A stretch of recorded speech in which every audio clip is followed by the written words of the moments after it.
Hi, my name is Paxson Chase. I'm a singer and songwriter from Trenton, New Jersey, and you can find me anywhere at Paxson Chase. That's Paxson Chase, like the bank.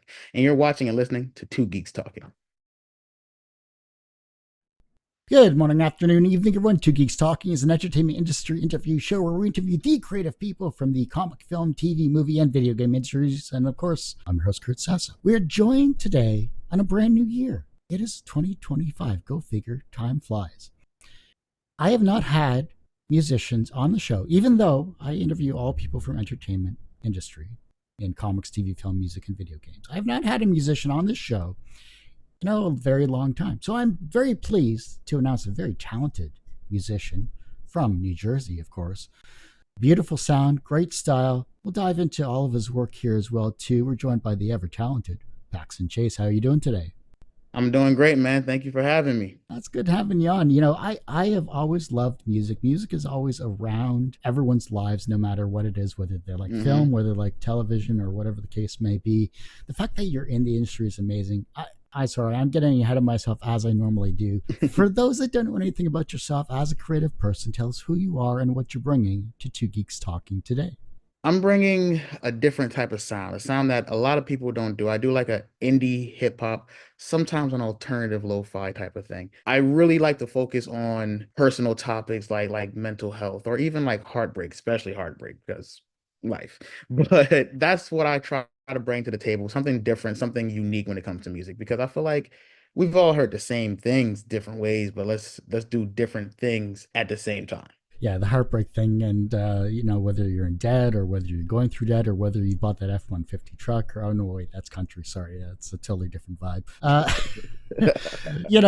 find it interesting because I help with a show called Raise Your Voice, which is a local kind of like Canadian Idol version of American Idol. So I love the fact that musicians, you really put yourself out there, you really bare your hmm souls, no matter the song it is, whether you're covering your own works or whether you're doing someone else's that's in the mainstream here. What is the most misunderstood aspect about being a musician that people who aren't in the industry misunderstand? That's a great question. And I think the biggest thing is that for me personally, my family thinks because I do some music, I'm rich. I'm not rich.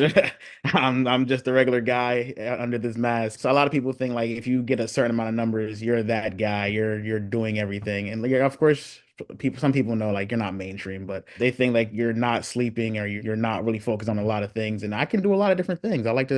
I have a hobby outside this. It's not just like my one thing I do. As soon as I tell them I do music, that's what they think I always do. Like I'm just so busy with music. I'm always curious about the creative process when it comes to musicians because while I talk with people in the comic industry, mainly specifically, I should say here, being a musician is a completely different avenue, I think, and Mhm. different creative mindset here. What is your creative process when it comes to say writing and composing music then for your own work? I like to think of it like a puzzle. I kind of just go in there and I just do it straight off the dome, just let it just flow. And then what I'll do is I'll try to memorize certain things I said. Then I'll write it down. And then I'll rehearse from those two, three, four lines and then write from there. And then I'll start to take, okay, this word is better. Or maybe let's not put that there. Let's try it there until I have a full song. And then I'll go and record the full song and I'll play it back at least 4 or 5 times before I either feel like it needs to be changed again or things need to be taken out, whatever the case may be. For me, like I said, it's just one big puzzle and it makes it more fun that way. Instead of just sitting down and writing it, I like to just go and let the creative process, the juices just flow and then start editing from there, if that makes sense. Yeah, totally. I think it's rather amazing the fact that maybe certain things in your life, especially your world, could influence what you're obviously creating. You mentioned it with mental health and things like that.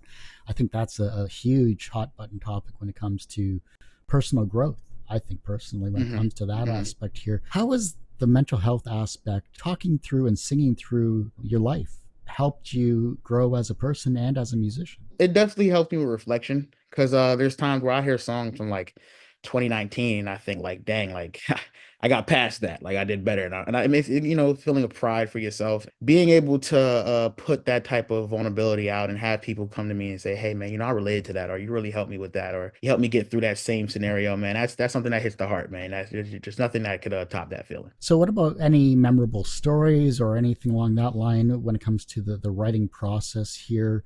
Have fans even come up to you and kind of giving you an inspirational like word or song or sentence that has really said, you know what, this is something I need to sing about? Most of the time, yeah, I like to chat with my fans. You can always DM me and we'll talk. We'll have good chats the best I can, with time and stuff. But a lot of songs aren't just about like my personal struggles. It's also some songs I took inspiration from those conversations and what other people were going to, and just to like shed some light on their uh situations and show that hey, you're still not alone. Because that's the main point about it, that other people aren't alone through these things. Does improvisation actually help you when it comes to your songs, or are you more of a this is what I've written down, I've made this puzzle, it's come together? But do you feel like improvisation can help you with your creative process? Oh yeah, 100%. I definitely feel like it's more improv than anything because I start off just not knowing what's about to happen when I step in there. I just kind of go turn on the beat. Let's see what happens. It definitely gives me more of a different type of view on everything because when you sit down and you write it, you go in there, you have this is it. I know what I'm about to do. I know what I'm about to do. But there's times where I go in there and I'm like, this song is not good.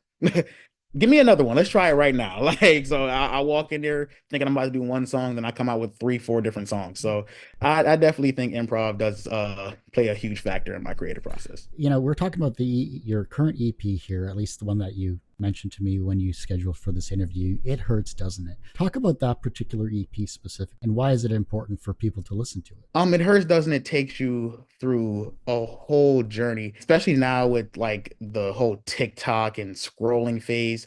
I wanted to give you that feeling of you scrolling. So there's certain skits in between where it felt like you're just, scrolling through your phone for the next song. So even when you're not on your phone and you're listening to It Hurts, Doesn't It? You're still feeling like you're on your phone. So you never really left your phone because people can't live without their phone these days. What came about this particular EP? What was the influence for this? That one, I just had a bunch of songs. The project was originally called Escape to the Stars, and it had maybe like 13 tracks, but I just wasn't feeling a lot of the songs, and I wasn't feeling the title. So I sat on it for about 2 years, Oh, and I sat there and wondered like, what am I supposed to do with this? And I have a friend who's also an artist, and I'm telling him, I'm like, man, this is bull crap. Like, I'm tired. I can't figure out nothing. He's like, yeah, that it hurt, don't it? Like, that's not fun. I'm like, you might got something with that one. So I just took it straight out of his mouth, and that's the title. And I took the best song that I feel could fit with such a title that can relate and like really help show what that what that can mean to someone. It hurts, doesn't it? Because sometimes it does hurt. what are some of the titles then of that particular EP? You got Camera Roll, White Heart Emoji, Lucidity. My personal favorite is actually Camera Roll, but Still Woozy's another one of mine too. These are all different type of genres. I wanted to keep every track different so it can still feel like, like I said, that scrolling on a different video type of feel. Have you done a live performance of this EP yet, or have you just done certain tracks, or are you more of a let's get the recording out there, let's get this out, and then let's test the waters with the a live fan base? Yeah, I'm more of a get it out than to perform. I haven't done any performances for this project yet. Still trying to get around that, still figuring it out because I'm a college student, so time is of the essence sometimes. Going back to university myself, I went back for a 4 year program in visual arts and film, and it was just like Hmm. sometimes I just thought, why am I doing this? But then it's like, okay, Yeah, well, the end result is will be better in the long run. But yeah, yeah, yeah. and I was still doing the show while I was doing that as well too. So it was one of those Hmm. things where how do you manage your time with your creativity, and Yeah, no. the struggles of school. Yeah, and it becomes one of those battles because it's like sometimes you got to pick the latter. Like I got to get this done first, but Mm-hmm. I really want to do this. Like, yeah, it's one of those like it's an internal battle at least twice a week. Hey, you're making it through. That's the main thing, and you're still making Yeah, music. As long as you don't yeah, give up on your passion and your creativity, the world will be a better place for it, and you'll survive. That's the main thing. yeah. How do you stay inspired with this time management crunch that you're going through here? Like you said, you got to put priorities ahead of priorities here, but is school life giving you that inspiration as well? Is it giving you the next album or next tracks you want to create? Yeah, luckily I go to school for music, Oh, good. so I'm always learning new things, learning new ways to produce, mix, or use my vocals. So I'm always practicing. So even when I'm not home or in the studio, I'm always practicing music in some way, and that does keep me motivated, keep me wanting to go. So Yeah, that's pretty much it for that one because when I try before I went to school, like in high school when it had nothing to do with music, man, it was hard to like try to balance, the schoolwork and all that, and I didn't really have a lot of motivation. So definitely me being in school for music has really skyrocketed my motivation. What's the music scene like in New Jersey? Completely different than what I make. There is like really grounded with like drill, trap, just regular hip hop and rap, which I'm kind of like the oddball out with with my peers and stuff like that. But you know, it's cool. Well, then let's talk about your influences when it comes to this particular genre of music that you are creating here. If you could get into a studio and collab with any three artists, live or dead, who would they be and why? XXX because he really kind of influenced me to take this type of style to do more emotional music about with like vulnerability connected to it. Definitely Kid Cudi cuz same thing. I just love his music so much and he's one of the people that everyone I'm saying has inspired me to do music in some way. And then Michael Jackson. Like it's Michael Jackson. Yeah, that's just a given. Yeah, self-explanatory for that one. It's going to be a sad day when kids of the younger generation don't know who Michael Jackson is. Yeah, man. Yeah, my niece doesn't even know who he is already. It's like she'll be like, play the zombie song. I'm like, Thriller? What are we talking about? What's the most bizarre place or situation that inspired one of your songs? I don't think I have any bizarre like times where it was like, that'll make a good song.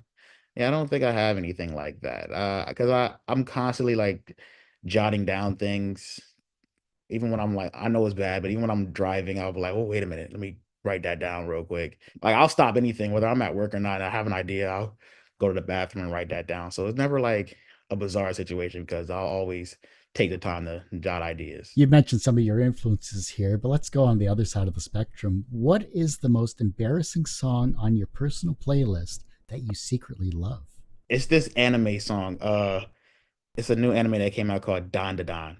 I've Yeah. never seen the anime, Oh, never it's seen it. awesome. But I love that theme song. I love that theme song. I don't know what they're saying, but it gets me going. It gets me going. It's definitely on my list to watch, though. It's definitely on my list to watch. I heard it's a great anime. Yeah, it can get pretty wild. So if you like fast paced action but just crazy off the wall visuals, you're gonna love that one. Oh, sounds great to me already. Sounds great. Yeah, the anime opening and closing songs they're just bangers from Yeah. 80s. All if you could listen to like even the old 80s stuff, like all the way Hmm. to current stuff, there are some wild songs in there that just are Yeah, just no. hard hitting 2-3 minutes of just Yeah. like fast paced boom. They really show their stuff on the anime theme songs. No matter, I can't even think of like, I mean, I can think of a couple. I'm like, but most anime theme songs are just bangers all out. Bleach had a whole good run of openings, that's for sure. Yeah, no, true. Bleach did have a good one. I think Naruto Mm, has a good couple ones too. Funny enough, I like the One Piece American rap version okay. better than the Japanese. traditional one they had, the Japanese one. But One Piece is so long, I can't even watch it anyway. So Have you ever accidentally written a song with the same melody as another famous song? another famous song? No, but I can say that I've taken inspiration from certain famous songs to like try to whether I use that melody or that cadence, or maybe I try to like take it and mold it into my own. Because I'll do that if I like that I'm like I want to do that I want to try that like and I'll try because it's I think music just creativity in general is just trying see what you could do, trying new stuff, making stuff be weird, cool, whatever. When you started your musical journey here way back when, and now you're into school for music as well, has your style changed from a creative perspective and from a musical perspective? 100%. Back in Jersey, it's mostly trap rap and stuff. So that's what I was doing. I was like, whether I was doing like storytelling kind of rap or just rapping on the hardest beats or doing random remixes. Like that's what I was doing. But eventually, as I grew and I listened to people like X or Kid Cudi, I kind of started to mold it to what I do now. And school has done nothing but like help me really like hone it and make it better. So are they supportive of your particular style or musical journey there? Yeah, yeah, I would agree. Not really. Not really at all. Now, how do you find your unique voice when it comes to your music amongst the saturation of the music landscape today?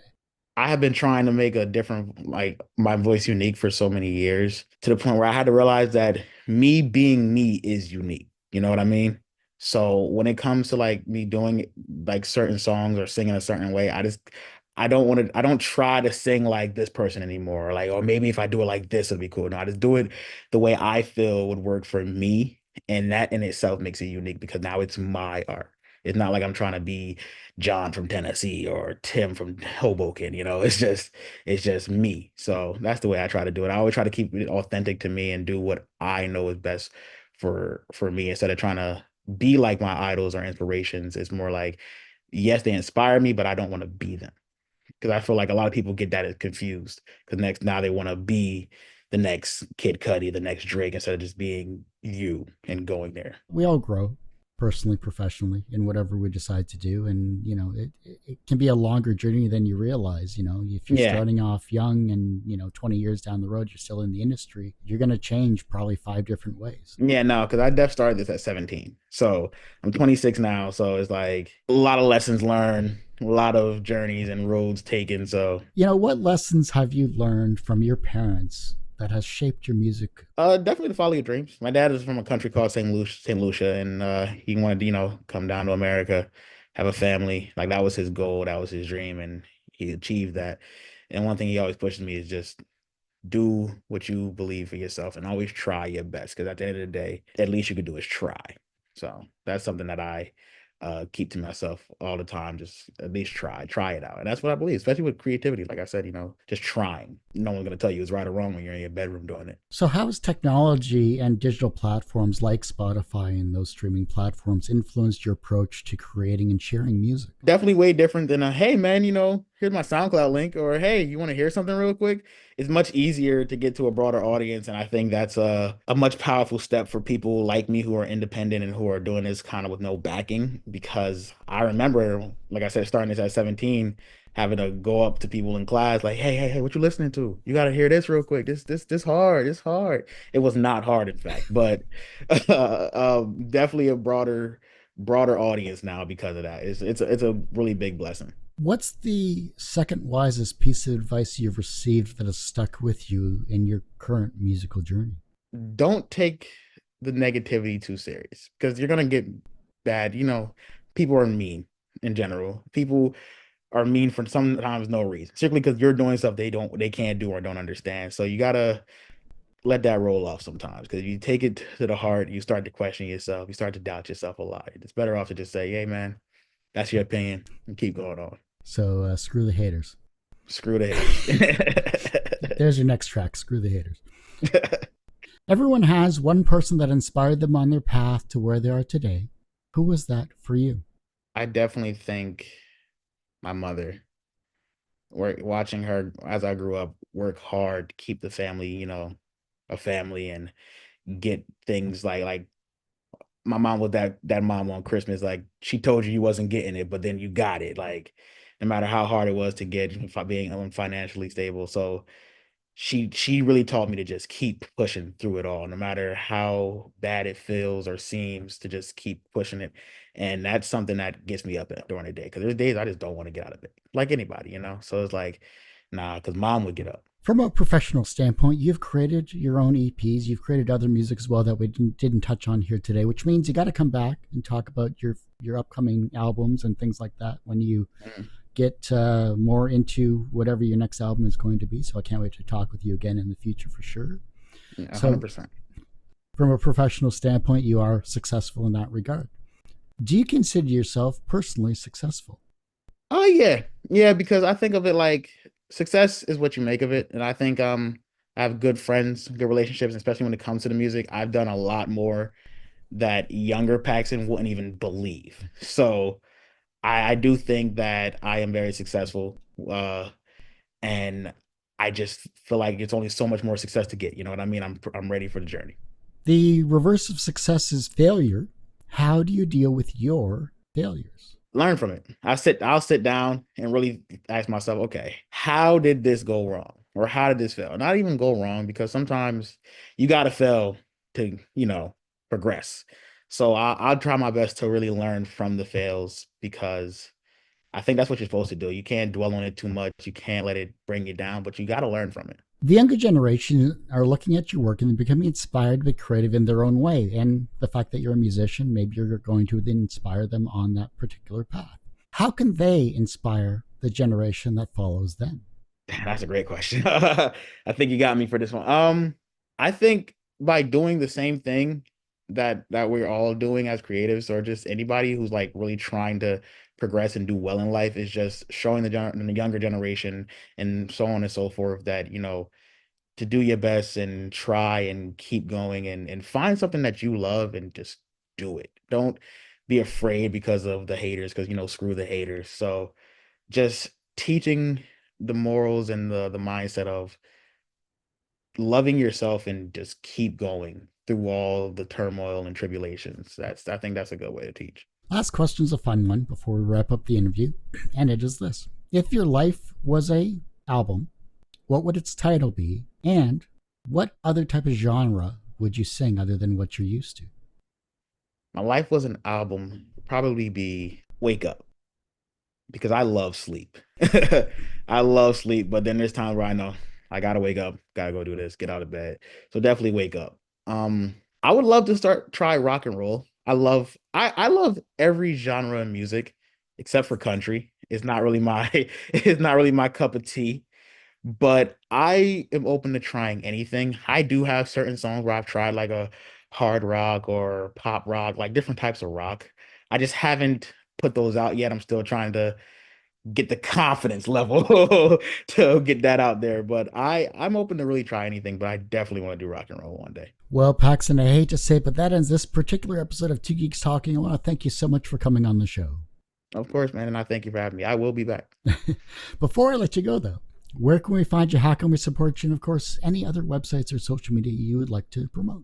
You can find me anywhere, social media, Google me, anywhere by Paxson Chase, Paxson Chase. Go hear It Hurts, doesn't it? It's came out December 18th and it's still streaming on all platforms. Awesome. Well, thanks again for coming on the show. Like I said, that ends this particular episode of Two Geeks Talking. You can, of course, find this interview and 1,200 plus others on our website, tgtmedia.com or twogeekstalking.com. That's TWO.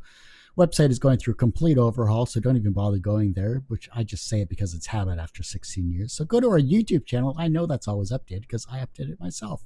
youtube.com/TGT Media. The podcast you can find at twogeekstalking.podbean.com or just search Two Geeks Talking wherever you get your podcasts. And as I say every week, everyone has a story to tell. It's up to me to help bring that out. Thanks for listening, watching on Two Geeks Talking.